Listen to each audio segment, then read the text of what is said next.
एक बार फिर से मैं आपके अपने यूट्यूब चैनल हिंदी ज्ञान पब्लिकेशन पे स्वागत करता हूं।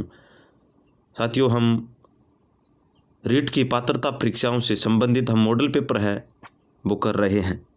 आज का हमारा जो मॉडल पेपर है वो 11 नंबर का मॉडल पेपर रहने वाला है। और आज हम सबसे पहले कल की तरह ही सामाजिक अध्ययन के 60 प्रश्न है वो करने वाले हैं।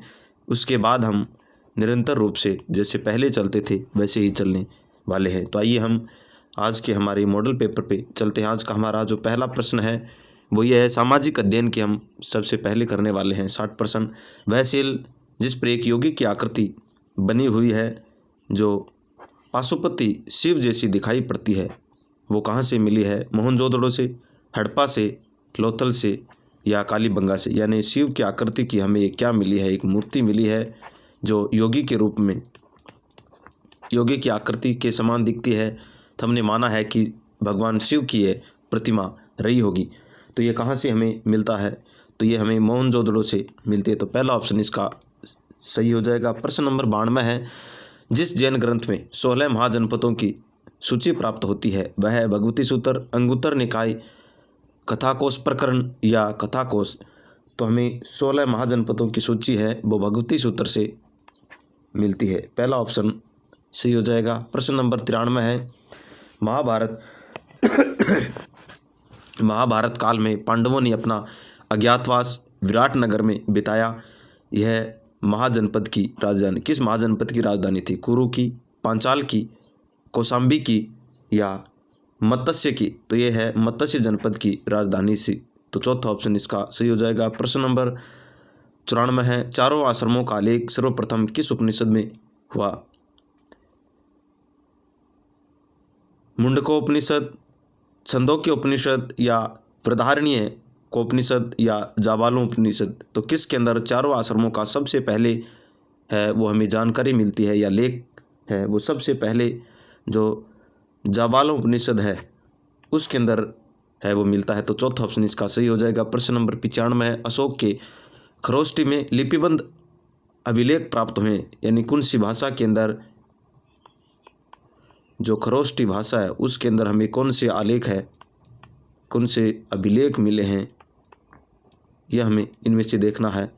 तक्षशिला से, साहेबाजगढ़ी व मानसेहरा से, जूनागढ़ से या कश्मीर से? तो खरोष्टी लिपि है वो हमें शाहबाजगढ़ पाकिस्तान और मानसेहरा यहाँ से हमें देखने को मिलते हैं। तो दूसरा ऑप्शन इसका सही हो जाएगा। प्रश्न नंबर 96 है, गोपुरम किस मंदिर स्थापत्य कला शैली की विशिष्टता है? गोपुरम हमें कहाँ पर मिलते हैं? द्रविड़ में, नागर में, बेसर में या कलिंग में? तो गोपुरम हमें द्रविड़ शैली है इसके अंदर मिलते हैं। तो पहला ऑप्शन इसका राइट हो गया। प्रश्न नंबर 97 है, प्रयाग प्रशस्ति का रचनाकार कौन है? बाणभट्ट, चाणभट्ट नहीं, बाणभट्ट, हरिसेन, चाणक्य या हर्ष कवि? तो बाणभट्ट है, प्रयाग प्रशस्ति है वो हरिसेन की है। तो दूसरा ऑप्शन इसके अंदर सही हो जाएगा। प्रश्न नंबर 98, अशोक के शिलालेखों को पढ़ने वाला प्रथम अंग्रेज कौन था? जॉन टावर, फेनथेलर, जेम्स प्रिंसेप या हैरी स्मिथ? तो जेम्स प्रिंसेप है, इन्होंने 1857 के अंदर ये पढ़ा था, 1837 में पढ़ा था, 1837 के अंदर ये पढ़ा गया था। तो तीसरा ऑप्शन इसका सही हो जाएगा। प्रश्न नंबर 99 है, रामकृष्ण मिशन की स्थापना किसने की थी? राजा राम मोहन राय ने, दयानंद सरस्वती ने, स्वामी विवेकानंद ने या ईश्वरचंद विद्यासागर ने? किसने रामकृष्ण मिशन की स्थापना है वो स्वामी विवेकानंद ने की थी। तो तीसरा ऑप्शन इसका सही हो जाएगा। प्रश्न नंबर 100 है, निम्नलिखित नेताओं में से कौन सा 1857 के विद्रोह से संबंधित नहीं? इनमें से कौन सा है वो 1857 के अंदर नहीं था? रानी लक्ष्मीबाई, तात्या टोपे, तात्या टोपे, नाना साहेब या टिप्पू सुल्तान? जो टिप्पू सुल्तान है ये 1857 की क्रांति से संबंधित नहीं है। तो चौथा ऑप्शन हमारा बिल्कुल सही हो जाएगा। प्रश्न नंबर 101 है, गांधी जी को महात्मा की उपाधि किसने दी थी? जी.के. गोखले, B.R. अम्बेडकर ने, M.A. जिन्ना ने या रविंद्रनाथ टैगोर ने? तो किसने दी थी? रविंद्रनाथ टैगोर ने महात्मा की उपाधि है वो गांधी को प्राप्त की गई थी। तो चौथा ऑप्शन इसका सही हो जाएगा। प्रश्न नंबर 102 है, भारत का पहला भारतीय गवर्नर जनरल कौन था? प्रथम गवर्नर जनरल की बात यह कर रहा है B.R. अम्बेडकर, सी Rajagopalachari, doctor Rajendra Prasad, doctor M.S. Radhakrishnan. तो प्रथम है वो कौन था? सी राजगोपालाचारी प्रथम भारतीय, और अंतिम भी यही था। तो दूसरा ऑप्शन इसका सही हो जाएगा। प्रश्न नंबर 103 है, महाबलीपुरम के प्रसिद्ध मंदिर किस शासक के शासनकाल के अंतर्गत बने थे? महाबलीपुरम के मंदिर है किसके शासनकाल के अंदर है वो बने थे? ये प्रश्न हमें पूछा गया है।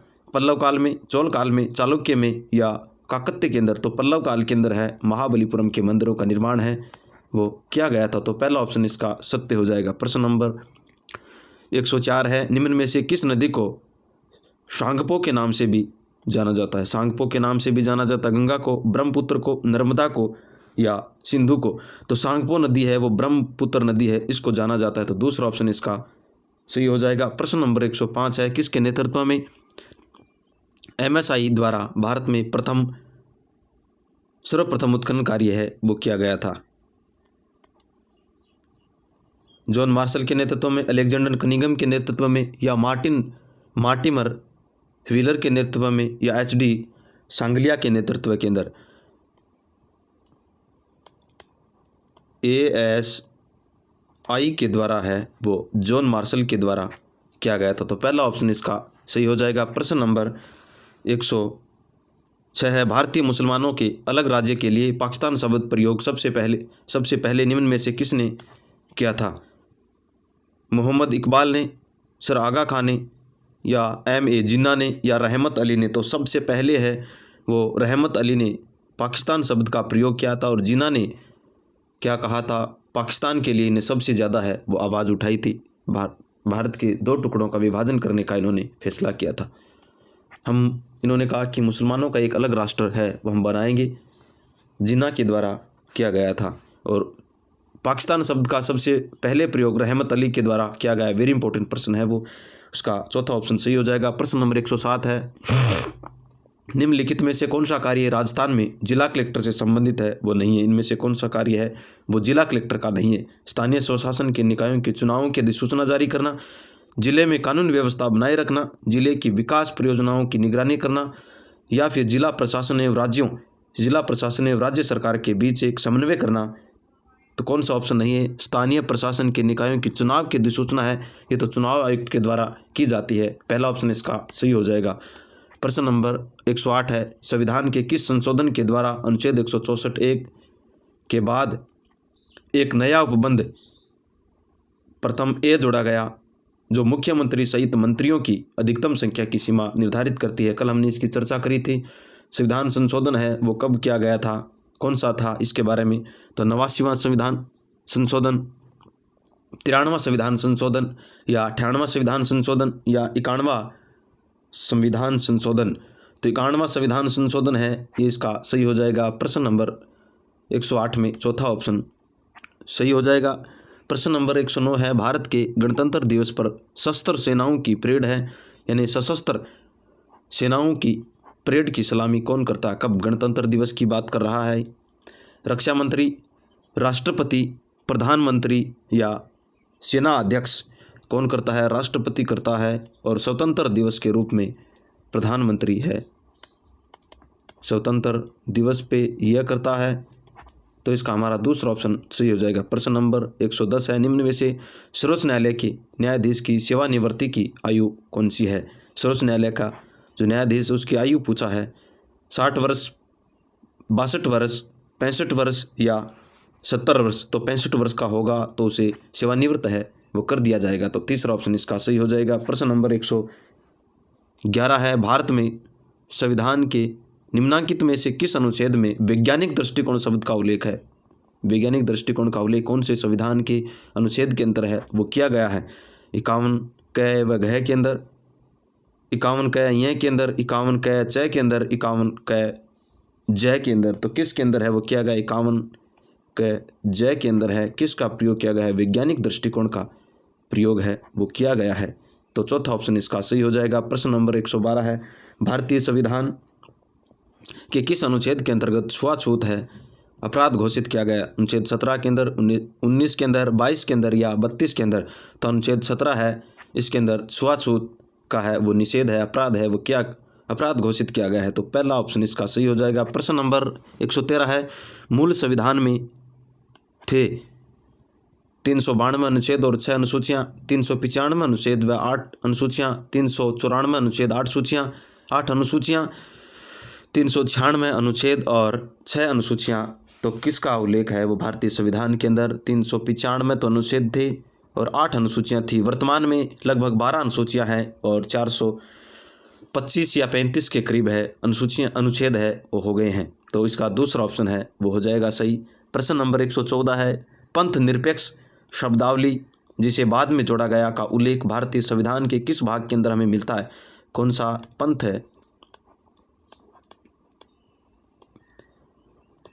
पंथ निरपेक्ष है वो किसके अंदर हमें पंथ निरपेक्ष है वो कहाँ मिलता है? मौलिक अधिकारों में, नीति निर्देशक तत्वों में, प्रस्तावना, उद्देशिका में या इनमें से इन सभी में? तो कहाँ हमें मिलता है? प्रस्तावना की उद्देशिका है उसके अंदर हमें पंथ निरपेक्ष है वो मिलता है। तो तीसरा ऑप्शन इसका सही हो जाएगा। प्रश्न नंबर 115 है, क्योटो प्रोटोकॉल का संबंध निम्नलिखित में से किससे है? आर्थिक सहयोग से किससे है? आर्थिक सहयोग से, निशस्त्रीकरण से, भूमंडलीय उष्मीकरण को कम करने के लिए या आतंकवाद को रोकने के लिए? क्योटो प्रोटोकॉल है वो भूमंडलीय जो उष्मीकरण होता है उसको कम करने का एक क्या है प्रोटोकॉल दिया गया है। तो तीसरा ऑप्शन इसका सही हो जाएगा। प्रश्न नंबर 116 है, पृथ्वी दिवस किस दिन मनाया जाता है? यह है 5 जून, 22 अप्रैल को, 22 मार्च को या 16 दिसंबर को? तो कब बनाया जाता है? 22 अप्रैल को पृथ्वी दिवस मनाया जाता है। दूसरा ऑप्शन इसका सही हो जाएगा। प्रश्न नंबर 117 है, पोलर स्ट्रल लीज किस प्रकार की हवाएं हैं? गर्म व शुष्क हवाएं, शीत शुष्क हवाएं या वर्षा ऋतु हवा या फिर स्थानीय हवा? तो ये किस प्रकार की हवाएं हैं? शीत लहर हैं, पोलर स्ट्रल लीज के नाम से है वो शीत लहरों के जाना जाता है। तो दूसरा ऑप्शन इसका सही हो जाएगा। प्रश्न नंबर 118 है, पृथ्वी के सूर्य का चक्कर लगाने से निम्नलिखित में से कौन सी क्रिया नहीं होती है? दिन रात का बनना, दिन रात का छोटा बड़ा होना, सूर्य की किरणों का सीधा व तिरछा होना, ऋतु निर्माण और ऋतु परिवर्तन? तो दिन व रात का बनना है वो नहीं होता है। तो इसका पहला ऑप्शन सही हो जाएगा। प्रश्न नंबर 119 है, संसाधन जो किसी क्षेत्र में पाए जाते हैं परंतु जिसका या जिनका अभी उपयोग नहीं हुआ किया गया उन्हें हम क्या कहेंगे? बेकार के संसाधन, मूल्यांकन संसाधन, संभावित संसाधन या वास्तविक संसाधन? तो हमें आने वाले समय के अंदर मिलेंगे तो हम उसे क्या कहेंगे? संभावित संसाधन हम कह सकते हैं। तो कहेंगे तीसरा ऑप्शन इसका सही हो जाएगा। प्रश्न नंबर 120 है, बेला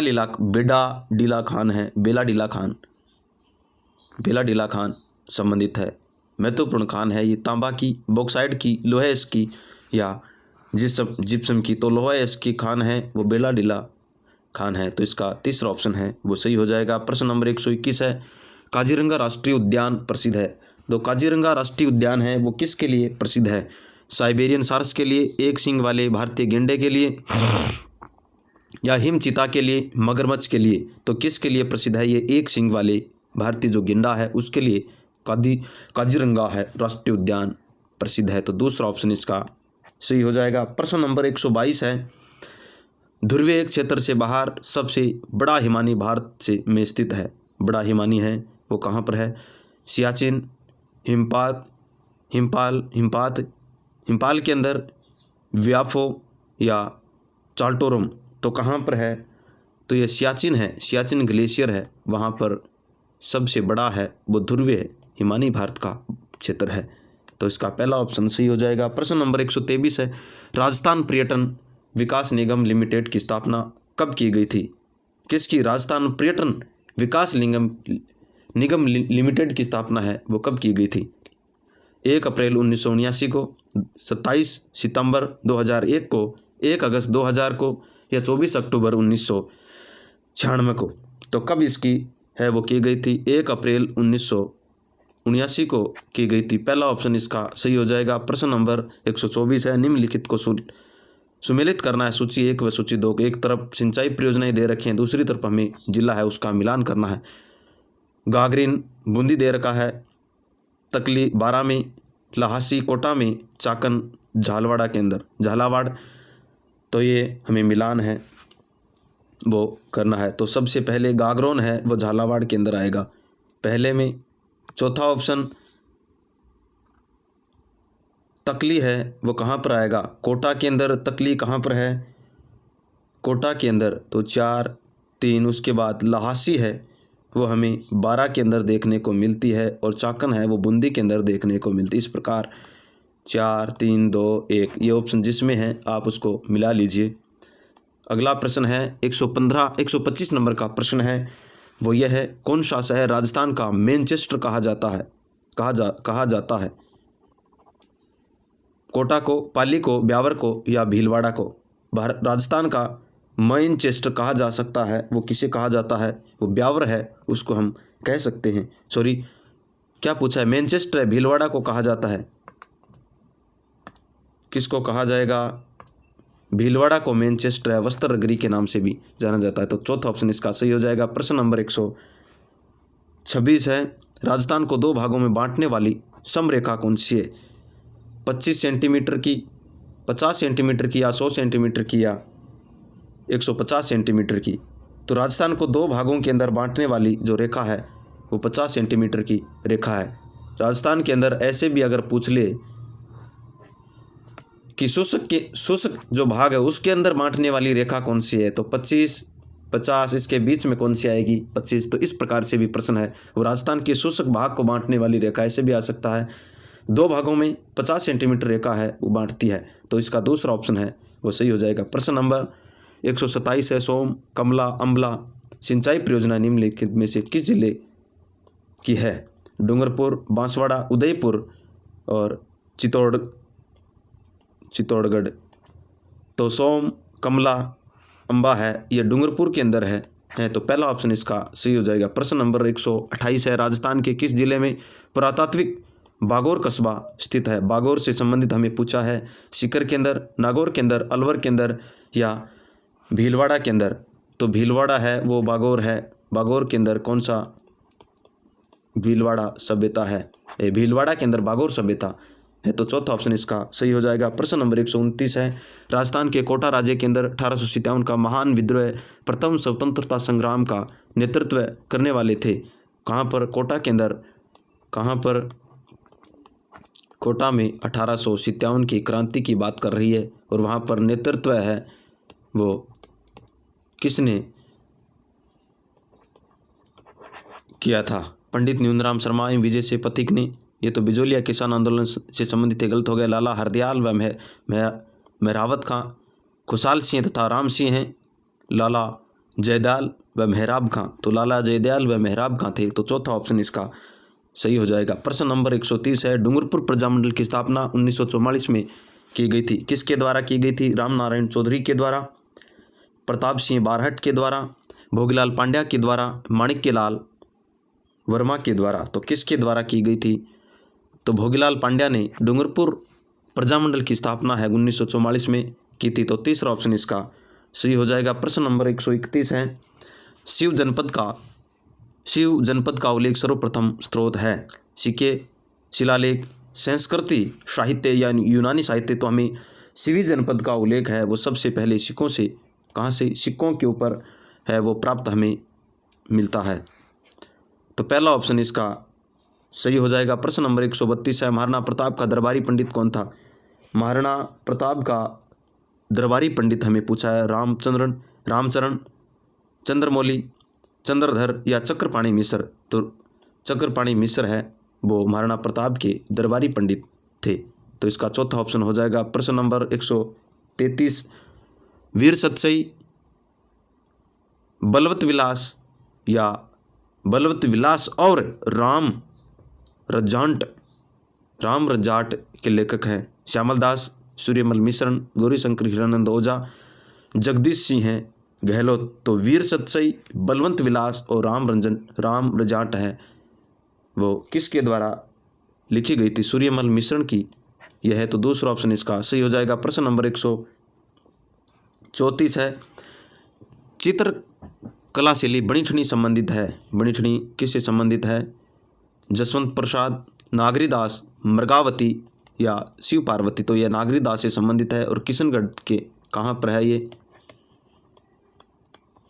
किशनगढ़ के अंदर। तो इसका दूसरा ऑप्शन हो जाएगा। प्रश्न नंबर 135 है, किस लोक देवता की ख्याति 4 हाथों वाले देवता के रूप में हुई है? देवनारायण जी की, मल्लिनाथ जी की, वीर कल्ला जी की या हड़बू जी की? तो किसकी है? वीर कल्ला जी को 4 हाथों वाला देवता भी कहा जाता है। तो तीसरा ऑप्शन इसका सही हो जाएगा। प्रश्न नंबर 137 है, जमुनादास, छोटेलाल, बक्साराम व नंदलाल चित्रकला किस शैली से संबंधित है? मारवाड़ शैली से, झालावाड़ शैली से, अलवर शैली से या बीकानेर शैली से? तो छोटेलाल, बक्साराम, नंदलाल ये अलवर शैली से संबंध रखते हैं।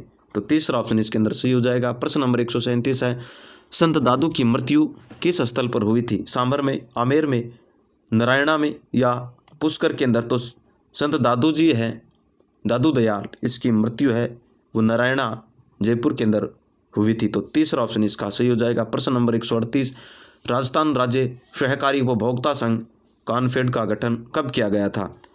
17 मार्च 1966 को, 27 मार्च 1966 को, 27 मार्च 1967 को या 27 मार्च 1969, 27 मार्च 1968 ईस्वी को? राजस्थान सहकारी उपभोक्ता संघ यानी कॉन्फेड है, उसका 27 मार्च 1967 को किया गया था गठन, 1967 को। तो दूसरा ऑप्शन इसका सही हो जाएगा। प्रश्न नंबर 139 है, भारत के विदेशी विनिमय का प्रतिरक्षक है? विदेश मंत्रालय, वित्त मंत्रालय, भारतीय स्टेट बैंक या भारतीय रिजर्व बैंक? तो विदेशी विनिमय है वो भारतीय रिजर्व बैंक के द्वारा है, वो की जाती है। तो चौथा ऑप्शन इसका सही हो जाएगा। प्रश्न नंबर 140 है, सहकारी शीत भंडार वाले 2 जिले हैं। सहकारी शीत भंडार वाले अजमेर व जोधपुर, जयपुर व अलवर, कोटा व भरतपुर, ब्यावर व भीलवाड़ा। तो सहकारी शीत भंडार के 2 जिले, सहकारी बीज भंडार के 2 जिले कौन से हैं? सहकारी, प्रश्न है सहकारी शीत भंडार के 2 जिले कौन से हैं? अजमेर व जोधपुर, जयपुर व अलवर।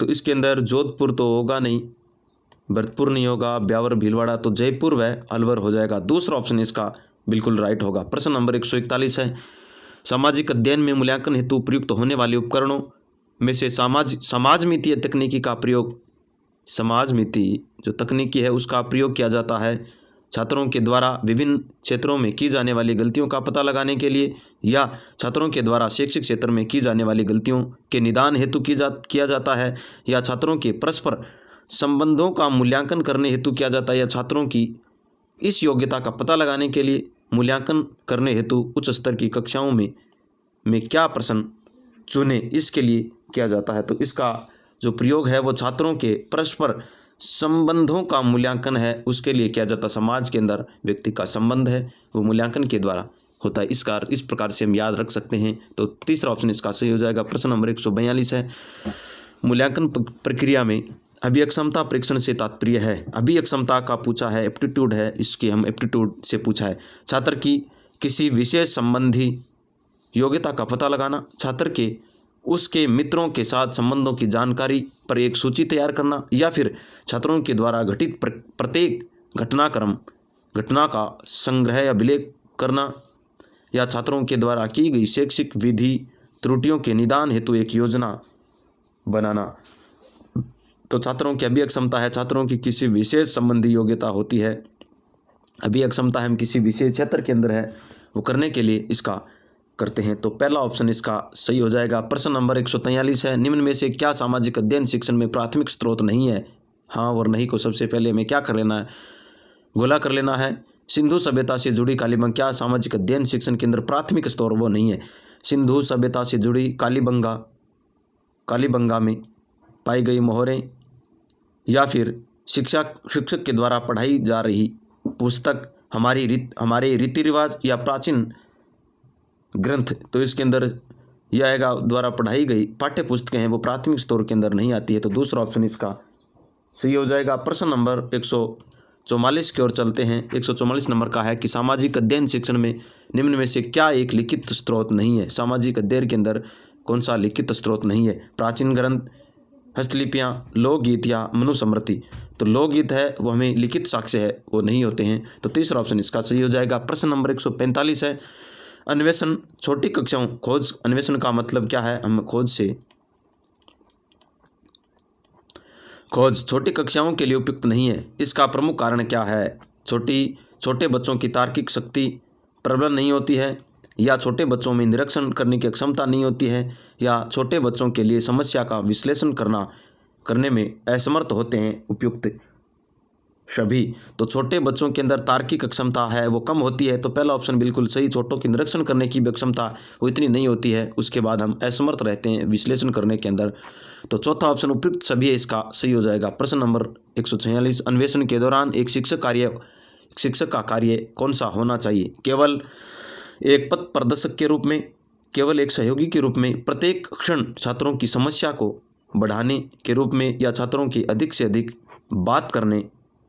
अधिक बताने के अंदर? छात्रों को अधिक से अधिक है वो बताने के अंदर अन्वेषण है वो किस प्रकार का होना चाहिए? प्रत्येक क्षण छात्रों की समस्याओं को बढ़ाने के रूप में, अधिक से अधिक बताने के लिए छात्रों को पाठ्यक्रम है। अच्छा, अन्वेषण पूछा है खोज से संबंधित, छात्रों को अधिक से अधिक बताने के लिए ये तो नहीं होगा। तो छात्रों की अगर हम उसके सामने समस्याएं उत्पन्न करेंगे तो छात्र क्या करेगा? खोज करेगा, तो ये समस्याएं उत्पन्न हो जाएगी। तो तीसरा ऑप्शन इसका सही हो जाएगा। प्रश्न नंबर समस्याएं अगर बढ़ाएंगे तो अन्वेषण एक पथ प्रदर्शक के रूप में होगा, बिल्कुल सही है। सहयोगी के रूप में होगा, सिर्फ केवल एक सहयोगी के रूप में होगा, एक पथ प्रदर्शक के रूप में होगा, केवल आ गया तो ये है वो इसका गलत हो गया। प्रत्येक क्षण छात्रों की समस्याओं को प्रत्येक क्षण के अंदर हम नहीं बढ़ा सकते एक, तो इसका जो ये तो प्रत्येक क्षण आ गया, प्रत्येक क्षण अगर बढ़ाएंगे तो ये नहीं होगा। छात्रों को अधिक से अधिक बताने के लिए, क्या बताने के लिए? अन्वेषण यानी समस्याएं हैं उसका अधिक से अधिक बताने के लिए, तो हम इसको पहला ऑप्शन है वो इसका सही हो जाएगा। केवल पथ प्रदर्शक के रूप में अगर होगा तो छात्र है वो आगे कैसे बढ़ेगा? तो चौथा ऑप्शन इसका सही हो जाएगा। प्रश्न नंबर 147 है निम्न में से क्या व्याख्यान या भाषण की एक उपयोगिता नहीं है? छात्रों को प्रेरित करना, शिक्षण कार्य में समय की बचत करना, शिक्षक की शक्ति ह्रास करना, या पाठ्य वस्तु का स्पष्टीकरण होता है। व्याख्यान का मतलब पाठ्य वस्तु का क्या होता है? व्याख्यान का एक उपयोगिता होता है, प्रेरित करना होता है, बचत करना होता है समय की, लेकिन उसका शक्ति का ह्रास करना वह नहीं होता है। तो इस प्रकार तीसरा ऑप्शन है वो इसका गलत हो जाएगा। प्रश्न नंबर 148 है कक्षा आठ का एक छात्र के संबंध में कौन सा सीखने का प्रतिफल है? मौलिक अधिकार व मौलिक कर्तव्यों को समुचित उदाहरण से स्पष्ट कर सकता है। बिल्कुल कर सकता है, उदाहरणों के माध्यम से हम दे सकते हैं। भारत में न्यायिक प्रणाली की कार्यविधि का कुछ प्रमुख मामलों का उदाहरण देकर के वर्णन करना, ये भी होता है। अपने क्षेत्र की सुविधा से वंचित वर्गों की उपेक्षाओं के कारणों और परिणामों का विश्लेषण कर सकता है, यह भी सही। इस प्रकार हमारा चौथा ऑप्शन है उपयुक्त सभी वाला वो सही हो गया। प्रश्न नंबर 149 सूचना संप्रेषण तकनीकी के मुख्य कार्य कौन से हैं? सूचनाओं का संग्रहण करना, बिल्कुल सही। सूचनाओं को संप्रेषण या स्थानांतरण करना यह भी होता है। सूचनाओं का पुनरुत्पादन भी होता है। तो चौथा ऑप्शन उपयुक्त सभी सही हो जाएगा। प्रश्न नंबर 150 है सूचना संप्रेषण तकनीकी है विद्यार्थियों में अभिप्रेरणा बढ़ाती है, बिल्कुल सही है। सूचना संप्रेषण विद्यार्थियों के लिए अभिप्रेरणा का काम करती है, विद्यार्थियों की निष्पत्ति को बढ़ाती है, यह भी सही है। उच्च स्तरीय चिंतन प्रोत्साहित करती है, यह भी सही। इस प्रकार इसका चौथा ऑप्शन उपयुक्त सभी है वो सही होगा। इस प्रकार हमने सामाजिक अध्ययन का है वो अध्ययन कर लिया है। किसका? एसएसटी का।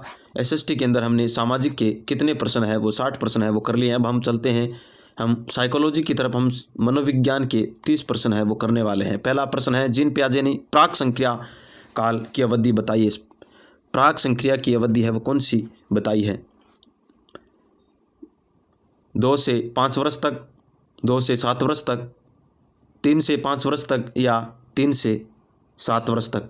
तो प्राक संक्रियात्मक अवस्था इन्होंने 2 से 7 वर्ष की अवधि है वो बताइए। 0 से 2 वर्ष सही से हम संवेदी गामक क्रियाएं, संवेदी गामक अवस्था यह इन्होंने कहा। उसके बाद प्राक संक्रियात्मक अवस्था, उसके बाद 7 से 11 और 11 से 15 या 18 तक है वो इन्होंने अमूर्त बुद्धि, और ये अमूर्त है मूर्त संक्रियात्मक अवस्था, अमूर्त संक्रियात्मक अवस्था, इस प्रकार इन्होंने नाम है वो दिए हैं। दूसरा प्रश्न है, निम्नलिखित में से स्वास्थ्य का घटक है वो नहीं है। व्यवसायिक घटक, मानसिक घटक, शारीरिक घटक और आर्थिक घटक। स्वास्थ्य का घटक है, इनमें से कौन सा है वो नहीं है। तो आर्थिक घटक है वो इसके अंदर नहीं रखेंगे हम। दूसरा ऑप्शन, चौथा ऑप्शन इसका सही हो जाएगा। प्रश्न नंबर तीसरा है, वैचारिक क्रिया अवस्था कौन सी है। वैचारिक क्रिया की अवस्था कौन सी है। जन्म से 2 वर्ष तक, 2 से 7 वर्ष तक, या 7 से 12 वर्ष तक, या 12 से 15 वर्ष तक। तो कौन सी वैचारिक यानी तर्क करने की, विचार करने की अवस्था है वो कौन सी है। तो 7 से 12 वर्ष तक का बच्चा है वो वैचारिक अवस्था यानी विचार करना शुरू कर देता। तीसरा ऑप्शन इसका सही हो जाएगा। बुद्धि से आशय है मानसिक योग्यताओं का संगठन, शारीरिक योग्यताओं का संगठन, शारीरिक योग्यताओं का, सामाजिक योग्यताओं का संगठन। तीसरा है शारीरिक योग्यताओं का। चौथा है मनोवैज्ञानिक योग्यताओं का संगठन। बुद्धि एक प्रकार का मानसिक योग्यताओं का संगठन है वो कही जाती है। तो पहला ऑप्शन इसका सही हो जाएगा। प्रश्न नंबर 5 है, नवीन परिस्थितियों से स्वयं को समायोजित करना बुद्धि है। ये किसने कहा था। स्टर ने, पीटर ने, बकिंघम ने या वुडवर्थ ने। तो किसने कहा था। ये पीटर ने है वो कहा था कि नवीन परिस्थितियों में अपने आप को समायोजित करना ही एक प्रकार से क्या है, बुद्धि है। तो दूसरा ऑप्शन इसका सही हो जाएगा।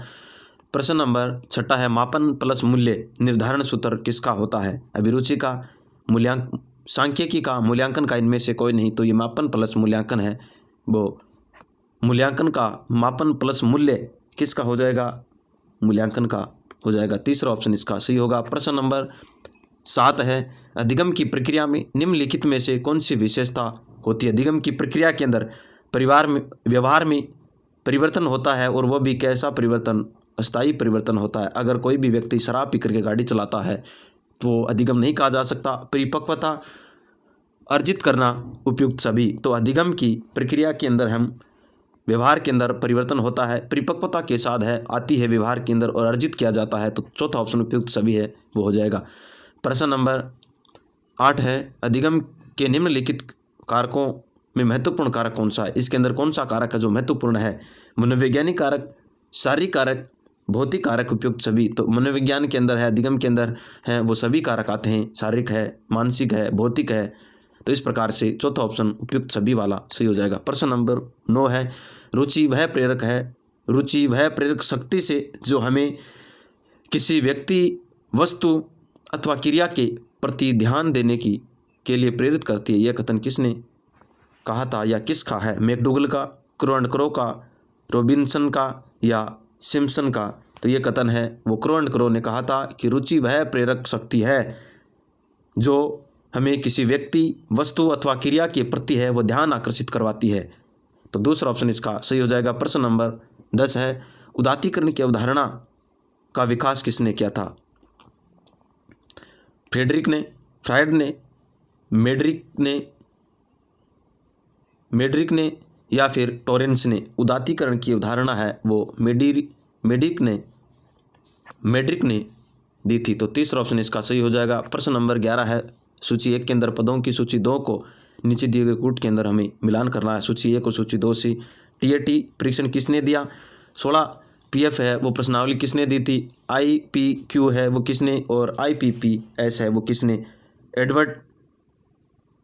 एडवर्ड आइजैक, मुर्रे और कैटल किन ने है वो दिए है। तो हमें सबसे पहले है तो टीएटी परीक्षण है वो किसने दिया, मॉर्गन व मुर्रे के द्वारा दिया गया था। तो इसके अंदर पहले में तीसरा आ जाएगा। और 16 पीएफ है वो किसने दी थी, कैटल के द्वारा दी गई थी। तो 3 और 4। उसके बाद आईपीक्यू है वो किसके द्वारा दी गई थी, तो आइजेन के द्वारा दी गई थी। और बच गया एडवर्ड। तो प्रथम 4, 3, 4, 2 और 1 जिसमें है उसमें तीसरा ऑप्शन इसका अंदर है 3, 4, 2, 1। तो तीसरा ऑप्शन इसका सही हो जाएगा। प्रश्न नंबर 12 है, स्टर्नबर्ग के बुद्धि विषयक त्रिखंड, स्टर्नबर्ग का है त्रिखंडीय सिद्धांत के अनुसार बुद्धि अनुभविक पहलू संबंधित यानी बुद्धि से अपना जो त्रिखंड सिद्धांत है इसके अंदर इन्होंने निम्न बातें कही है उससे संबंधित कौन सा है। उस विश्लेषणात्मक चिंतन से जिसका मापन पारंपरिक बुद्धिलब्धि परीक्षणों से होता है और इसके साथ ही नियोजन एवं मूल्यांकन योजना से या फिर अनुभवों का अंतर्दृष्टात्मक ढंग से संयुक्त करने की योग्यता से या परिस्थिति जन्य चरों से जो समस्या समाधान करने के ढंग को प्रभावित करते हैं पर्यावरण से अनुकूलन से। तो जो पर्यावरण का अनुकूलन है, इन्होंने पर्यावरण के अनुकूलन से है वो माना है, तो चौथा ऑप्शन इसका सही हो जाएगा। प्रश्न नंबर 13 है बुद्धि का PAS, हम जिसे पास मॉडल भी कहते हैं। PAS पास मॉडल प्रस्तुत किसने किया था? दास, नागलिरी एवं किरवी द्वारा, बर्न के द्वारा, गॉडफ्रेंटोसन के द्वारा या हॉवर्ड गार्डनर के द्वारा। तो ये नागलिरी दास हैं, किरवी दास हैं, इनके द्वारा है प्रस्तुत किया गया था। बुद्धि का पास मॉडल है, तो पहला ऑप्शन इसके अंदर हो जाएगा। प्रश्न नंबर 14 है शिशुअवस्था के 2 सामान्य भय कौन कौन से होते हैं? अपरिचित चिंता एवं अंधकार का भय नहीं होता है, अंधकार का भय तो पृथकता चिंतन व अंधकार का भय एवं गिरने का भय, बहुत ज़्यादा गिरता है बच्चा। परिचित चिंता एवं पृथकता का यह होता है अलग रखने का, और अपरिचित जो चिंता आते हैं तो उसके बारे में वह डरने लगता है। तो चौथा ऑप्शन इसका सही हो जाएगा। प्रश्न नंबर 5 है एक बालक सिद्धांत एवं विशुद्ध सभ्यता को अमूर्त रूप से ध्यान रखना, जो शब्द है हमें इसके हिसाब से ही हमें चुनना पड़ता है। अमूर्त रूप से व्यवहार कर रहा है, यानी व्यवहार कर रहा है, कर सकने में सक्षम है, उसमें तार्किक व अमूर्त विचार करने की संरचना है एवं वह एक वैज्ञानिक जैसा चिंतन कर सकता है। किस अवस्था से गुजर रहा है? देखिए इसके अंदर मूर्त चिंतन है, वो किसके अंदर करेगा, और अमूर्त चिंतन है वो किसके अंदर, अमूर्त चिंतन, तार्किक चिंतन, ये किसके अंदर आएंगे? मूर्त संक्रियात्मक अवस्था के अंदर। मूर्त का मतलब दिखाई देता है, उसके अंदर प्रश्न नंबर 15 था ये। तो किसके अंदर? पूर्व संक्रियात्मक अवस्थाओं के अंदर, आकारीय संक्रियात्मक अवस्थाओं के अंदर या संवेदी पेशीय अवस्था के अंदर। तो ये पूर्व मूर्त के अंदर तो आएगा नहीं पूर्व, और इसके अंदर आकार संक्रिया का अवस्था, यानी आकार का मतलब किसी भी वस्तु का हमें दिखाई दे रहा है। आकार संक्रियात्मक अवस्था में उसका क्या आकार है, सिर्फ उसके अंदर चीज़ें क्या है वो नहीं दिखाई दे रही है, तो हम इसके अंदर तीसरा ऑप्शन है अमूर्त संक्रियात्मक अवस्था वाला वो करेंगे, तो तीसरा ऑप्शन सही हो जाएगा। प्रश्न नंबर 16 है मनोलैंगिक विकास निम्न में से अवस्थाएं और उनके कालक्रम है वो कार्ल जुंग के अनुसार और सिगमंड फ्राइड ने मनोलैंगिक अवस्थाएं है इन्होंने दी है। लैंगिक अवस्था, गुद्दा अवस्था, मुखा अवस्था, अव्यक्त अवस्था या जैनेन्द्रिय अवस्था। तो सबसे पहले है वो कौन सी हमें इसके अंदर आती है? तो सबसे पहले मुखा अवस्था है वो आएगी, तो मुखा अवस्था यानी 3 है वो पहले नंबर पर आ जाएगी। सबसे पहले तीसरा मुखा अवस्था के बाद वो क्या करता है? गुद्दा अवस्था से गुजरता है, मल मूत्र को त्यागना, रोकना, इस प्रकार से है वो करेगा। उसके बाद है लैंगिक अवस्था, अपने लिंगों के माध्यम से वो खेलेगा बच्चा, तो लैंगिक अवस्था उसके बाद यानी पहला उपजाएगा, दूसरा उसके बाद पहला, उसके बाद है वो अव्यक्त अवस्था होती है, और जैनेन्द्रिय अवस्था अंतिम अवस्था होती है 4 और 5 यानी 3, 2, 1, 4, 5 जिस ऑप्शन में है वो आप लगा लीजिए। अगला 17 नंबर का प्रश्न है जीन पियाजे के अनुसार किस अवस्था तक बालक वस्तु स्थायित्व संप्रत्यय अर्जित कर लेता है, यानी वस्तु का स्थायित्व है वो अर्जित कौन से अवस्था के अंदर है वो कर लेता है? 4 महीने में, 6 महीने में, 8 माह में या 12 माह में के अंदर? तो 12 महीने के अंदर है वो वस्तु का स्थायित्व है वो बनाने शुरू कर लेता है, तो चौथा ऑप्शन इसका सही हो जाएगा। प्रश्न नंबर 18 है निम्नलिखित में से किस मनोवैज्ञानिक ने व्यक्तिगत विभिन्नता की उत्पत्ति में आनुवंशिकता की भूमिका का सर्वाधिक महत्व दिया था? ध्यान रखना व्यक्तिगत विभिन्नता के अंदर, और किसका आनुवंशिकता का सबसे ज़्यादा? वाल्टन ने, फ्रांसिस गाल्टन ने, बिने ने या वुंट ने? तो जो फ्रांसिस गाल्टन है इन्होंने कहा है कि आनुवंशिकता है वो सबसे ज़्यादा महत्वपूर्ण है, वो निभाती है किसके अंदर? व्यक्तिगत विभिन्नता के अंदर है, तो दूसरा ऑप्शन इसका सही हो जाएगा। प्रश्न नंबर 19 है निम्नलिखित में से कौन सा सिद्धांत क्रिया प्रस्तुत अनुबंधन का सिद्धांत में अंतर्निहित है? क्रिया प्रस्तुत अनुबंधन का सिद्धांत के अंदर कौन सा है? इसके अंदर कहा गया नियमित अनुबंधन, उपयोगिता का नियम या अनुक्रिया सामान्यीकरण या प्रभाव का नियम? तो इसके अंदर नियमित अनुबंधन का सिद्धांत है वो हो जाएगा, तो पहला ऑप्शन इसके अंदर सही होगा। प्रश्न नंबर 20 है, स्किनर तथा अन्य व्यवहारवादियों ने तर्क दिया भाषा विकास का परिणाम है। भाषा विकास के परिणाम के अंदर इन्होंने स्किनर ने और अन्य व्यवहारवादियों के अंदर क्या परिणाम है, वो परिमाण है, वो दिए गए हैं।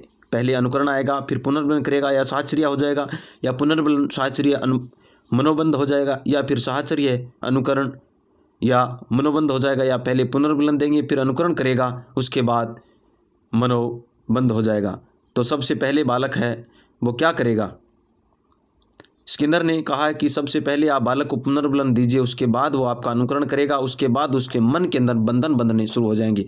तो सबसे पहले हम पुनर्बलन देंगे, उसके बाद अनुकरण, यानी चौथा ऑप्शन इसका सही हो जाएगा। स्किनर के अनुसार ये पूछा है तो चौथा ऑप्शन इसका सही हो जाएगा। प्रश्न नंबर 21 है, बुद्धिलब्धि यानी IQ शब्द का सर्वप्रथम प्रयोग है वो किसने किया था? गिलफोर्ड ने, स्टर्न ने, केटल ने या टर्मन ने? सबसे पहले स्टर्न ने है वो बुद्धिलब्धि IQ का सूत्र भी, तो दूसरा ऑप्शन है वो इसका सही हो जाएगा। प्रश्न नंबर 22 है, एक बालक प्रतिदिन कक्षा से भाग जाता है तो बालक किस प्रकार का है? विकलांग बालक है, मंदबुद्धि बालक है, पिछड़ा बालक होगा या फिर सामान्य बालक होगा? तो भाग जाना पिछड़ा बालक के अंदर आएगा, तो तीसरा ऑप्शन इसका सही हो जाएगा। प्रश्न नंबर 23 है, विकलांग बालक के अंतर्गत आते हैं नेत्रहीन, गूंगे और बहरे बालक, शारीरिक विकलांग बालक, उपयुक्त सभी। तो जो विकलांग बालक होते हैं उसके अंदर नेत्रहीन भी आते हैं, गूंगे भी आते हैं और शारीरिक विकलांग भी आते हैं। इस प्रकार चौथा ऑप्शन है वो सही हो जाएगा। प्रश्न नंबर 24 है, पिछड़े बालकों के चयन की विधि निम्नलिखित में से कौन से? पिछड़े बालकों की चयन की विधि हम किस प्रकार से करेंगे? मनोवैज्ञानिक विधि, खेल विधि, निष्पत्ति विधि, उपयुक्त सभी। तो मनोवैज्ञानिक विधि से करेंगे, खेल के माध्यम से हम करेंगे कि पिछड़ गया है, और निष्पत्ति विधि है। इस प्रकार चौथा ऑप्शन उपयुक्त सभी है वो सही हो जाएगा। प्रश्न नंबर 25 है, बहिर्मुखी व्यक्तित्व की विशेषताएं कौन कौन सी है? एक तो अंतर्मुखी, एक बहिर्मुखी। हमें बहिर्मुखी की विशेषताएं हैं वो पूछा है। वे लोग अत्यंत सामाजिक होते हैं और वातावरण में शीघ्र ही प्रभावित हो जाते हैं। बिल्कुल सही है। बहिर्मुखी, अंतर्मुखी है वो सामाजिक के अंदर अपने आप को नहीं समायोजित कर पाते हैं। अगला ऑप्शन है, बहुत जल्द ही दूसरों के साथ मित्रता स्थापित कर लेते हैं। ये बहिर्मुखियों की महत्वपूर्ण विशेषता होती है। और आशावादी होते हैं, कार्यशील रहते हैं, कभी निराशा के गर्त के अंदर वो डूबते नहीं जाते हैं। तो इसका प्रकार उपयुक्त सभी चौथा ऑप्शन है वो इसका सही हो जाएगा। प्रश्न नंबर 26 है, व्यक्तिगत विभिन्नता के कारण है, क्या कारण हो सकते हैं? वंशानुक्रम का प्रभाव बिल्कुल हो सकता है, आयु बुद्धि का प्रभाव होता है, जाति प्रजाति देश का प्रभाव होता है। इस प्रकार चौथा ऑप्शन इसका उपयुक्त सभी वाला सही हो जाएगा। प्रश्न नंबर 27 है, मूल प्रवृत्ति अभिप्रेरणा सिद्धांत की प्रवर्तक कौन है? मूल प्रवृत्ति अभिप्रेरणा सिद्धांत फ्रायड व युग, या इनको कहीं कहीं जुंग भी हमें मिलता है। कर्टलेविन या कुर्टलेविन, मैकडूगल या स्किनर? मूल प्रवृत्ति है वो किसने, मूल प्रवृत्ति किसने दी थी? मैकडूगल ने है मूल प्रवृत्ति दी है। तो तीसरा ऑप्शन इसका सही हो जाएगा। प्रश्न नंबर 28 है, व्यक्तित्व का कुसमायोजन प्रकट करता है। कुसमायोजन झगड़ालू प्रवृत्तियों को, पलायनवादी प्रवृत्तियों को, आक्रमणकारी प्रवृत्तियों को। जो कि कुसमायोजन है वो किस प्रकार से व्यक्ति होगा? झगड़ालू प्रवृत्ति का कुसमायोजित होगा, पलायन प्रवृत्ति का कुसमायोजित होना ही है, और आक्रमणकारी होता है वो कुसमायोजित होता है। तो चौथा ऑप्शन इसका उपयुक्त सभी सही हो जाएगा। प्रश्न नंबर 29 है, किस विद्वान ने सौंदर्य बोधि कल्पना को कल्पनात्मक कल्पना व अनोखी कल्पना के अंदर बांटा था? रेबर ने, थॉमसन ने, मैकडूगल ने या जेम्स ड्रेवर ने? तो किसने बांटा था? जेम्स ड्रेवर है, इन्होंने बांटा था। चौथा ऑप्शन इसका सही हो जाएगा। प्रश्न नंबर 30 है, साइकोलॉजी का अंतिम प्रश्न है, यदि कोई छात्र बैठे बैठे हवाई जहाज से पैर कल्पना कर रहा है, यानी कल्पना कर रहा है, हवाई किले बना रहा है, तो कोई प्रधानमंत्री से हाथ मिलाने की कल्पना कर रहा है, तो कोई लाल किले के ऊपर झंडा फहराने की कल्पना कर रहा है। यह कल्पना का उदाहरण है। कल्पनात्मक कल्पना, अनोखी कल्पना, व्यवहारिक कल्पना या सौंदर्य बोधि कल्पना? तो किसके अंदर आएगा? अनोखी कल्पना कर रहा है वो, सिर्फ और सिर्फ क्या कर रहा है? अनोखी कल्पना ही कर रहा है। तो दूसरा ऑप्शन इसका सही हो जाएगा। अब हमें हिंदी भाषा प्रथम है, हिंदी के हम 30 प्रश्न है वो करने वाले हैं। हम सबसे पहले किससे करेंगे? गद्यांश से प्रश्न है वो करने वाले हैं। तो हमारा आज का हिंदी का पहला प्रश्न है वो 31 नंबर का प्रश्न, सप्ताह है शब्द का संधि विच्छेद होगा। सप्त प्लस आ है, सप्ताह प्लस अहन, सप्ताह प्लस अहन, सप्त प्लस अहन, इसके अंदर हलंत इसके नहीं है। सप्त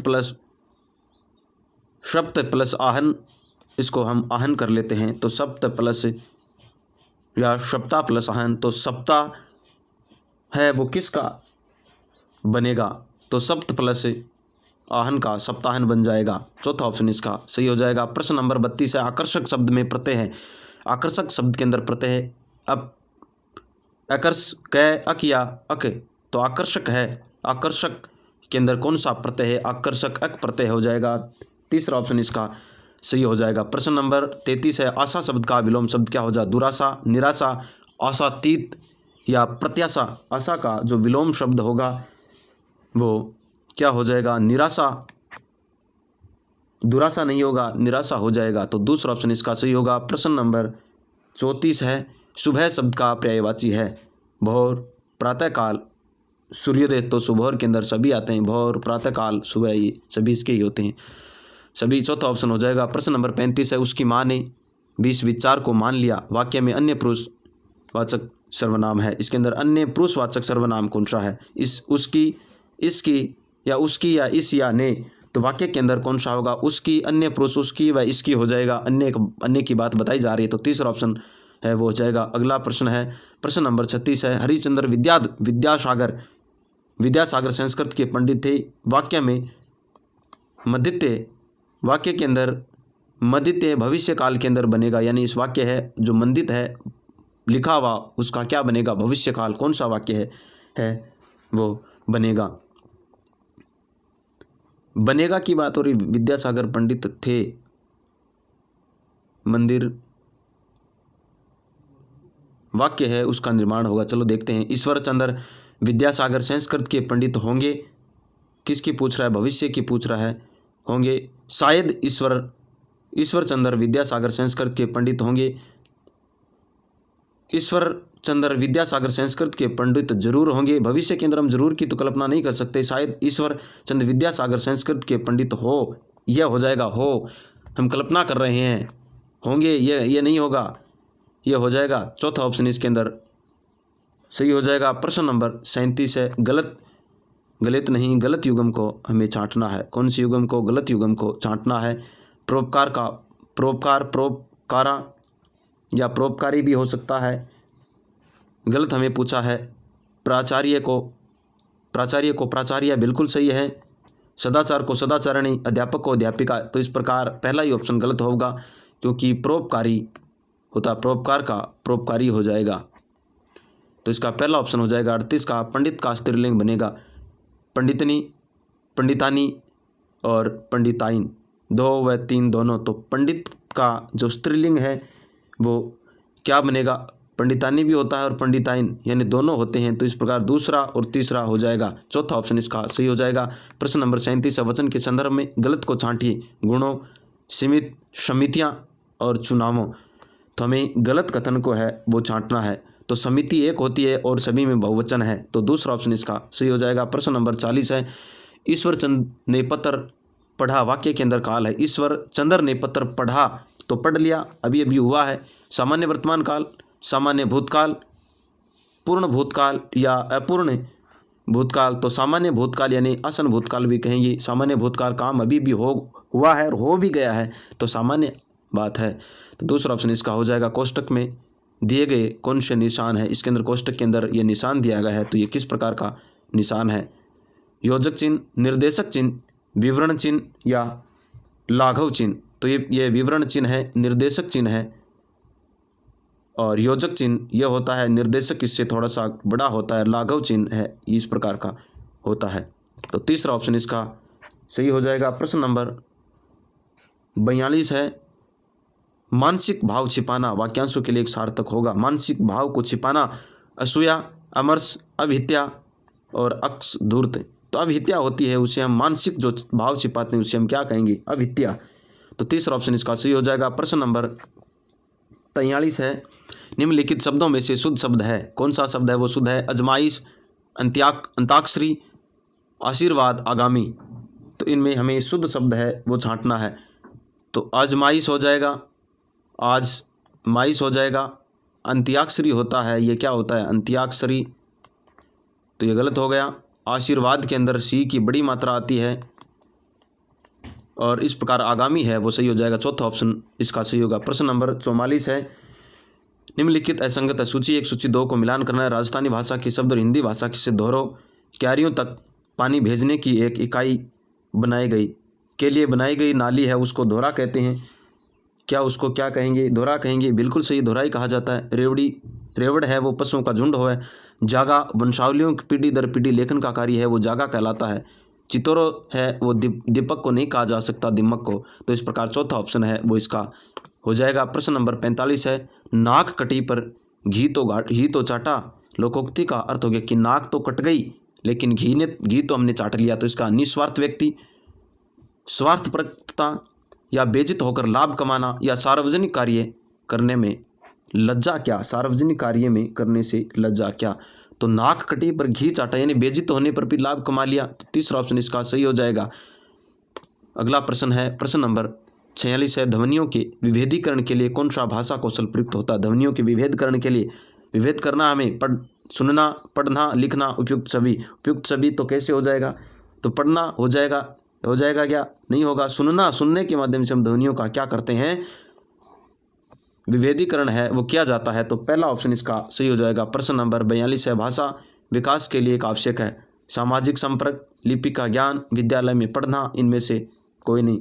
तो भाषा का विकास करने के लिए एक प्रकार से हमें लिपि का ज्ञान होना वेरी इंपॉर्टेंट होता है, महत्वपूर्ण होता है। तो दूसरा ऑप्शन है वो सही है। प्रश्न नंबर 48 है। शिक्षा तथा भाषा का संबंध कैसा है?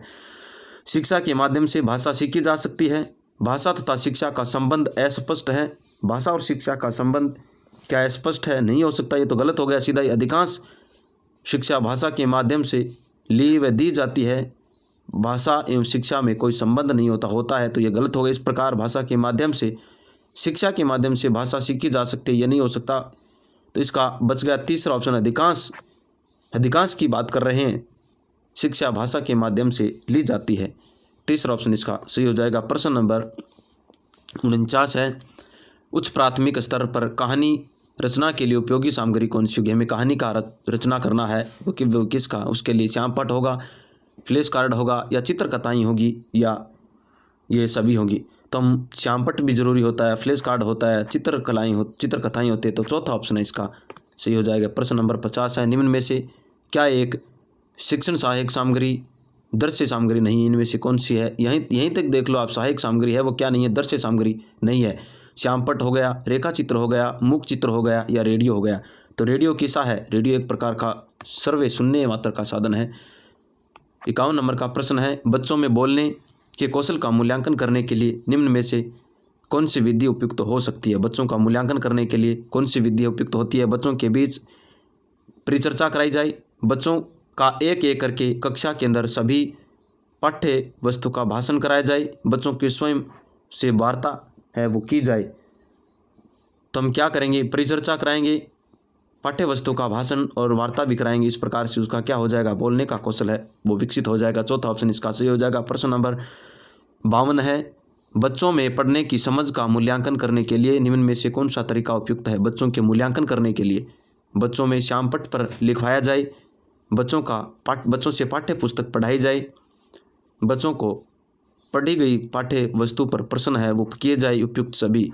तो बच्चों का क्या करना है? पढ़ने की समझ का मूल्यांकन हमें अगर करना है तो उससे प्रश्न करेंगे। तीसरा ऑप्शन इसका सही हो जाएगा। पढ़ाई गई पाठ्य वस्तु से प्रश्न किया जाना चाहिए। प्रश्न नंबर 53 है। भाषा शिक्षण में अधिगम सामग्री प्रमुख चुनौती होती है। कम समय में अधिक ज्ञान दिया जाना, विषय वस्तु के कठिन स्थलों का उचित स्पष्टीकरण करना, शिक्षकों के द्वारा शिक्षण कार्य में कम मेहनत कराना, या छात्रों का ध्यान पाठ के केंद्र की ओर होना। अधिगम किसका पूछा है? भाषा शिक्षण के अंदर अधिगम जो सामग्री है उसका हमें पूछा है। तो विषय वस्तु कठिन स्थलों का उचित स्पष्टीकरण होता है शिक्षण सामग्री के अंदर, ये जरूरी। इसका मतलब दूसरा ऑप्शन है विषय वस्तु के कठिन स्थलों का उचित स्पष्टीकरण करना। तो दूसरा ऑप्शन इसका सही हो जाएगा। प्रश्न नंबर 54 है।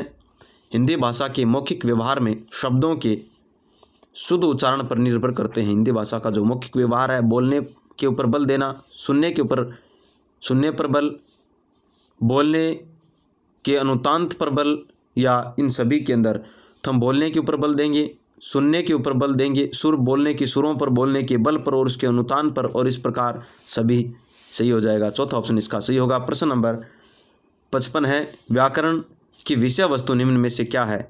व्याकरण की विषय वस्तु साहित्य है, भाषा है, एक व दोनों है, या इनमें से कोई नहीं। भाषा जो व्याकरण की विषय वस्तु है वो क्या होगी? तो व्याकरण का विषय वस्तु हमें साहित्य के अंदर जरूरत पड़ता है, भाषा के अंदर हमें व्याकरण इतना नहीं इंपॉर्टेंट रखता है। तो चौथा इसका पहला ऑप्शन हो जाएगा। प्रश्न नंबर 56 है, निम्न में से क्या व्याकरण शिक्षण का एक उद्देश्य है?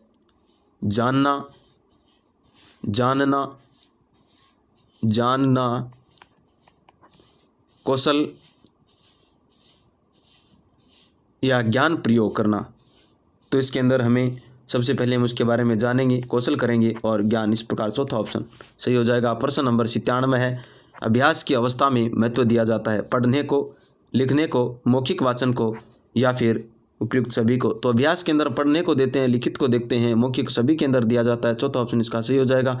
प्रश्न नंबर 58 है, भाषा की कक्षा का माहौल कैसा होना चाहिए? वेरी इंपॉर्टेंट प्रश्न है कि भाषा की कक्षा आप अगर शिक्षा कार्य करवा रहे हैं तो उसके अंदर भाषा का माहौल है वो कैसा होना चाहिए? कक्षा का माहौल जहाँ बच्चों को उनकी बात कहने और सुनने का अधिक अवसर दिया जाए, जहाँ शिक्षक बोले और बच्चे ध्यान से सुने, जहाँ भाषागत शुद्धता पर अधिक बल दिया हो, दीवारों पर सूक्तियाँ लिखी होनी चाहिए, जहाँ पर बच्चे हैं वो ज़्यादा से ज़्यादा बात अपनी कह सके, यह होता है भाषा कक्षा का माहौल। पहला ऑप्शन इसके अंदर सही हो जाएगा। प्रश्न नंबर 59 है, भाषा विकास के अंतर्गत अधिग्रहण करने की वह अवस्था जिसमें बालक शुद्ध उच्चारण करने लग जाता है। 2 वर्ष के अंदर, 3 वर्ष के अंदर, 8 वर्ष में या 12 वर्ष के अंदर? तो कौन सी है? 3 वर्ष का बालक है वो शुद्धता से शब्दों का उच्चारण है वो करना शुरू कर देता है, तो इसका दूसरा ऑप्शन है वो सही हो जाएगा। प्रश्न नंबर 60 है, निम्न प्राथमिक स्तर पर पढ़ाई जाने वाली भाषा होगी? कौन सी भाषा है वो हम निम्न स्तर के ऊपर पढ़ा सकते हैं? राष्ट्रीय भाषा के माध्यम से, मातृभाषा के माध्यम से, आधुनिक भाषा, विदेशी भाषा? सबसे पहले हमें प्राथमिक स्तर, माध्यमिक स्तर, उच्च माध्यमिक स्तर और माध्यमिक, उच्च प्राथमिक, इस प्रकार की प्राथमिक स्तर का मतलब पहली से लेकर के 5वीं तक की बात कर रहे हैं। तो 5वीं तक बच्चे को मातृभाषा के अंदर है वो ज्ञान है वो दिया जाना चाहिए। तो दूसरा ऑप्शन इसका सही हो जाएगा। अब हमें जो भाषा नंबर दूसरी है, संस्कृत के 30 प्रश्न है वो हम करने वाले हैं। संस्कृत का पहला प्रश्न है, सर्व का उत्तर है अपतत।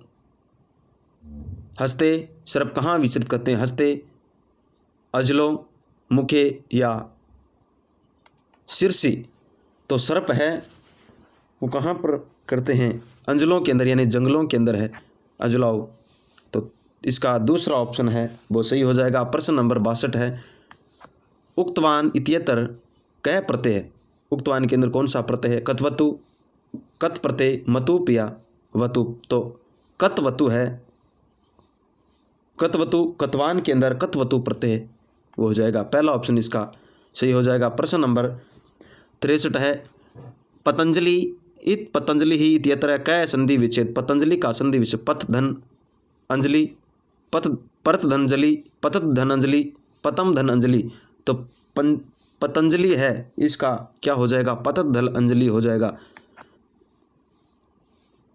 तीसरा ऑप्शन इसका सही हो जाएगा। प्रश्न नंबर 64 है, मुनिवर है लजित भवत वाक्यम स्थाने क्रियापदे लोट लकार? इसके अंदर कौन सा क्रिया प्रकार का लोट लकार है? क्रिया के पदों के अंदर कौन सा लोट लकार है? प्रियतम, भवतु, भव है, भविष्यन्ति या भवेत? तो इसके अंदर भवतु है वो हो जाएगा। पहला ऑप्शन इसका सही हो जाएगा। प्रश्न नंबर 65 है, पतंजलि आकार ग्रंथ से नाम किम अस्ति? पतंजलि का आकार ग्रंथ कौन सा? अष्टाध्यायी, चरक संहिता, सिद्धांत कौमुदी या महाभाष्य?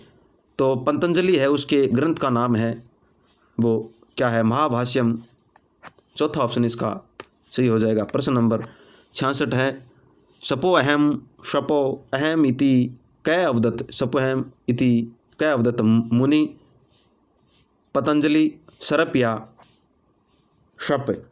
तो सर्प हो जाता है इसका। तीसरा ऑप्शन सही हो जाएगा। प्रश्न नंबर 67 है, यावान इत्यत्र कह प्रत्यय? यावान के अंदर कौन सा प्रत्यय है? वतु प्रत्यय, मतु प्रत्यय, सानच प्रत्यय या सर्च प्रत्यय? तो इसके अंदर जो कतु प्रत्यय है वो हो जाएगा। पहला ऑप्शन इसका सही हो जाएगा। अब हमें यह श्लोक दे रखा है इस श्लोक से प्रश्न है वो करने हैं। आरंभूर्णी क्षणिया कर्मी। चलो हम सीधे ही प्रश्नों की ओर चलते हैं। 68 का प्रश्न है, खल सजनानाम मैत्री पश्चात है कीदर्शी भवती। खल सजनानाम मैत्री पश्चात कीदर्शी, उसके बाद क्या दिखाई देता है? गुरवी, बुद्धमती, दीर्घा या लघवी। तो कौन सा आता है? बुद्धिमती। दूसरा ऑप्शन इसका सही हो जाएगा। प्रश्न नंबर 69 है, वर्धिमती पदस्मिने प्रत्यय कहती। वर्धिमती, इसके अंदर कौन सा प्रत्यय है? मतु प्रत्यय, कतु प्रत्यय, शर्त प्रत्यय या सानच प्रत्यय। तो इसके अंदर कौन सा प्रत्यय है? मतु प्रत्यय है। पहला ऑप्शन इसका राइट हो जाएगा। प्रश्न नंबर 70 है, श्लोके अस्मिन किम छंद। श्लोक के अंदर कौन सा छंद है? इंद्र वज्रा, उपेंद्र वज्रा, उपजाति या भुजंग प्रियतम। तो इसके अंदर कौन सा छंद है? उपजाति है। आप सभी को इंद्र वज्रा, उपेंद्र वज्रा इनके गण हैं और इनका जो वर्ण गिनने का है वो आपको बता दूंगा। इसके अंदर इतने वर्ण होंगे, इसके अंदर आपको उसके बाद सिर्फ वर्ण है वो गिनने हैं। जैसे कोई भी पंक्ति आ गई, इसके अंदर 1 2 3 4 इस प्रकार के आपको वर्ण है वो गिनने होंगे। उसके बाद आपका सीधा प्रश्न, पहला एक प्रश्न है वो तो राइट हो जाएगा। तो हम जल्दी इसके लिए क्लास लेके आऊँगा। तो इसका हमारा हो जाएगा तीसरा ऑप्शन। 71 नंबर का प्रश्न है, छायवे इत्यतर छंदी विच्छेद का है।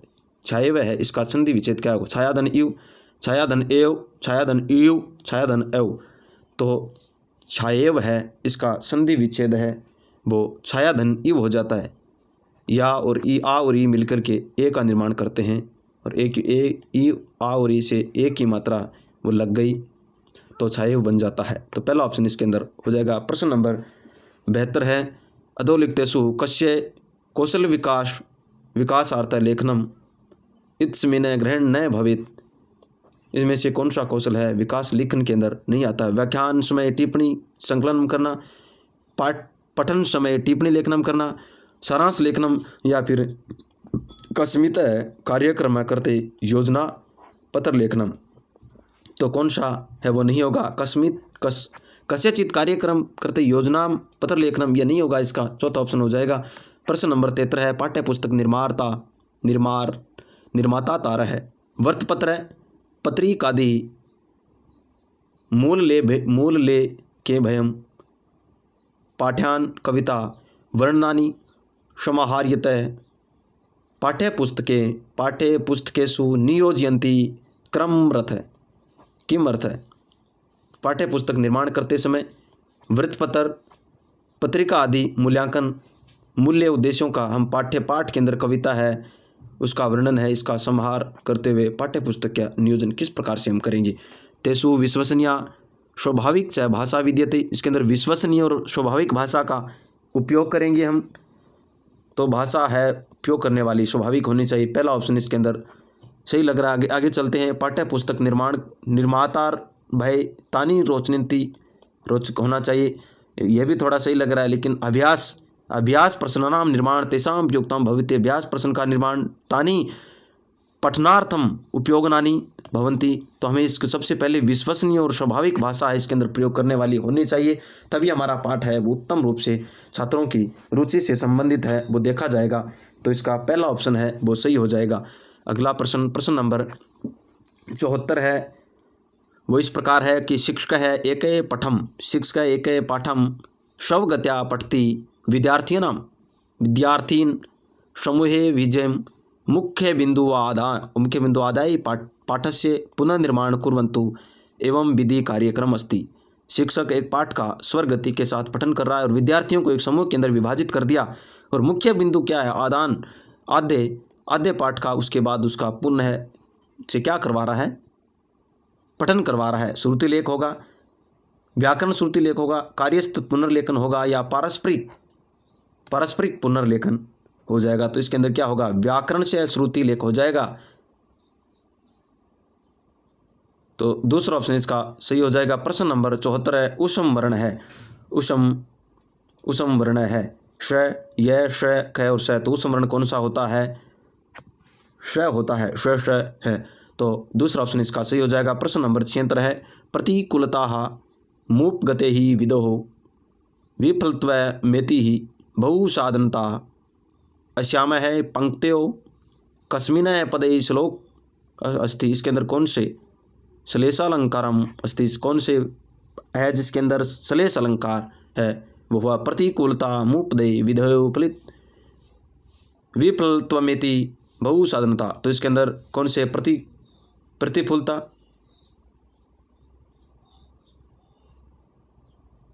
विफलत्व, बहुसाधनता या विधो? तो किसके अंदर होगा? विधो है, इसके अंदर हो जाएगा विधो। चौथा ऑप्शन है वो इसका सही हो जाएगा। प्रश्न नंबर 77 है 5621 इति संख्याम शब्दे लिखती। 5621 है, इसको हमें क्या करना है? संख्या के अंदर, संस्कृत संख्या के अंदर है वो लिखना है। तो आपको इतने बड़े अगर शब्द है वो नहीं पढ़ने आ रहे हैं तो आप दो पदों का है वो पढ़ते हुए चले। एकम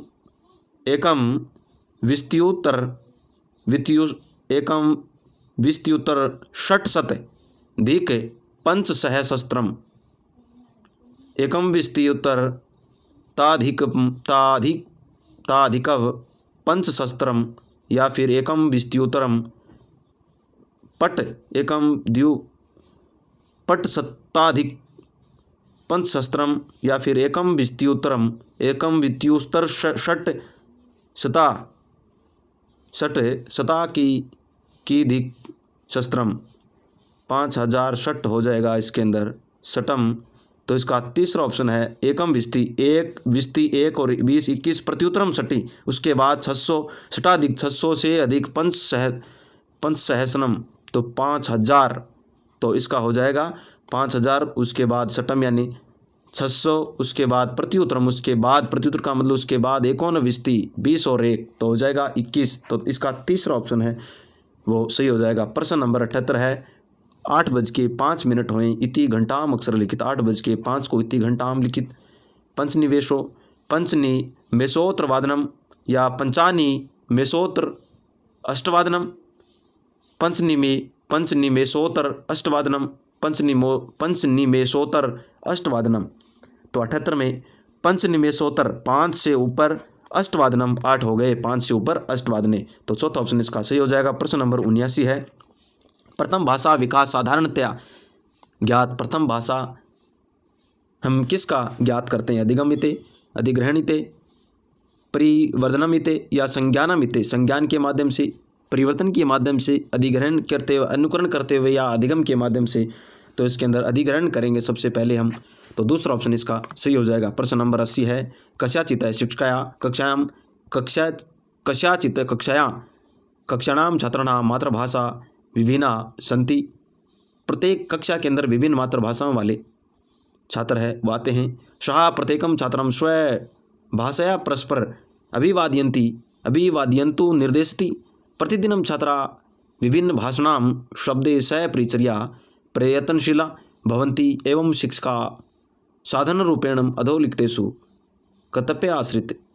यानी बहुत से मातृभाषाओं को लेकर के विद्यार्थी आते हैं। प्रत्येक छात्र के पास एक परस्पर बात करते हैं, वो क्या पद अभिवादनम निर्देशम थी, अभिवादन करते हैं। प्रतिदिन छात्र है वो विभिन्न भाषण शब्दे अलग अलग भाषाओं के शब्द से परिचित का होने का प्रयास कर रहे हैं। तो शिक्षक का उसका क्या करेंगे? साधारण रूप क्या होता है?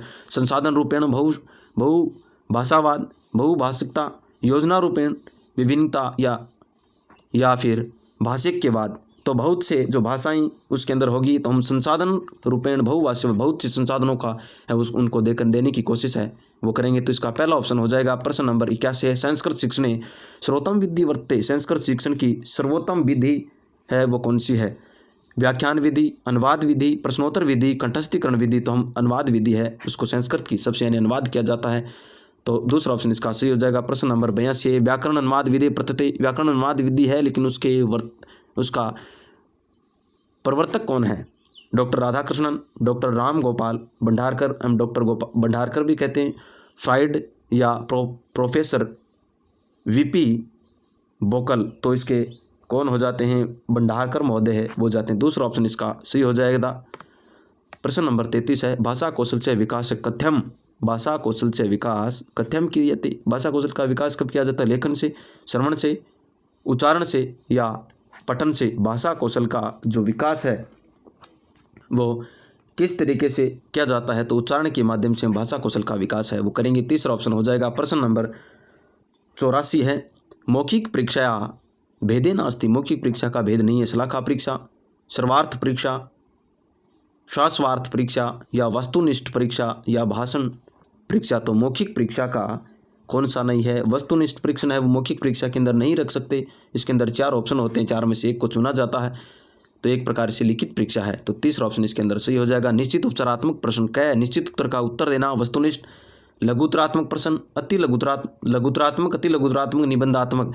तो निश्चित, हमें निश्चित उत्तर देना होता है वो वस्तुनिष्ठ, यानी पहला, दूसरा, तीसरा और चौथा, इन 4 में से चुना जाता है, तो वस्तुनिष्ठ परीक्षण होता है। प्रश्न नंबर 86 है, प्रश्न पत्रे कति उद्देश्यानि भवन्ति, प्रश्न पत्र के उद्देश्य कितने होते हैं, द्वय, त्रिया, पंच या चत्वारि। प्रश्न पत्र के उद्देश्य हैं वो 4 होते हैं, तो चौथा ऑप्शन इसके अंदर सही हो जाएगा। प्रश्न नंबर 87 है, शिक्षक है स्व शिक्षण से मूल्यांकनाय छात्रे भयं किम प्रदीयति, छात्र स्वयं शिक्षण का मूल्यांकन है छात्रों किस प्रकार से करेगा, गृह कार्य के माध्यम से, पठन कार्य के माध्यम से, भ्रमण कार्य के माध्यम से या श्रवण कार्य के माध्यम से।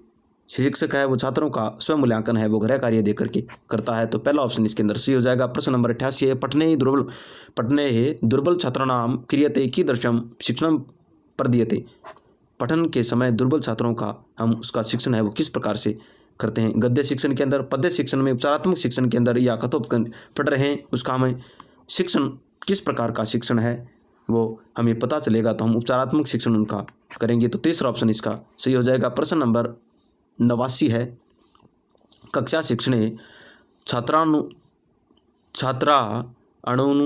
छात्राणामुच्चारण अभ्यास केन शिक्षणाधिगम साधनेन कर्तुं शक्यते, छात्रों का समुच्चय के माध्यम से अभ्यास है वो किस तरीके से हम करेंगे, मानचित्र के माध्यम से, रेखाचित्र के माध्यम से, पाठ्यपुस्तकें के माध्यम से या ध्वनि अभिलेखन के माध्यम से। तो किसके माध्यम से हम करेंगे, ध्वनियों के माध्यम से उसका उच्चारण है वो अभ्यास है वो क्या जाएगा, ध्वनि अभिलेख के माध्यम से, तो चौथा ऑप्शन इसका सही हो जाएगा। प्रश्न नंबर 90 है, दृश्य सहायक साधने काश्य कश्य उद्योग उपयोग क्रियते, दृश्य सहायक साधन है वो किस प्रकार से उपयोग होता है, शुद्ध लेखन के माध्यम से, उच्चारण के माध्यम से, उभय या केवल पठन के माध्यम से। तो क्या हो जाएगा, दृश्य सहायक सामग्री है उसका हम शुद्ध लेखन के माध्यम से और उच्चारण के माध्यम से भी हम करते हैं, तो तीसरा ऑप्शन है वो इसका हो जाएगा। तो हमने इस प्रकार हमने आज 11 नंबर का जो मॉडल पेपर है, मॉडल टेस्ट पेपर है वो हमने कर लिया है, और हम आशा और विश्वास है कि आप अपनी तैयारी है वो अच्छी तरीके से कर रहे हैं और अपना निरीक्षण है इन मॉडल पेपरों के माध्यम से किया जा रहा है। आप अपना मूल्यांकन है वो हमें बताइए, आपके कितने प्रश्न हैं वो बन रहे हैं, हमें कमेंट बॉक्स में हमें टाइप करें। धन्यवाद साथियों, मिलते हैं अगले मॉडल पेपर के साथ, तब तक के लिए आप सभी को जय श्री कृष्णा, राधे राधे।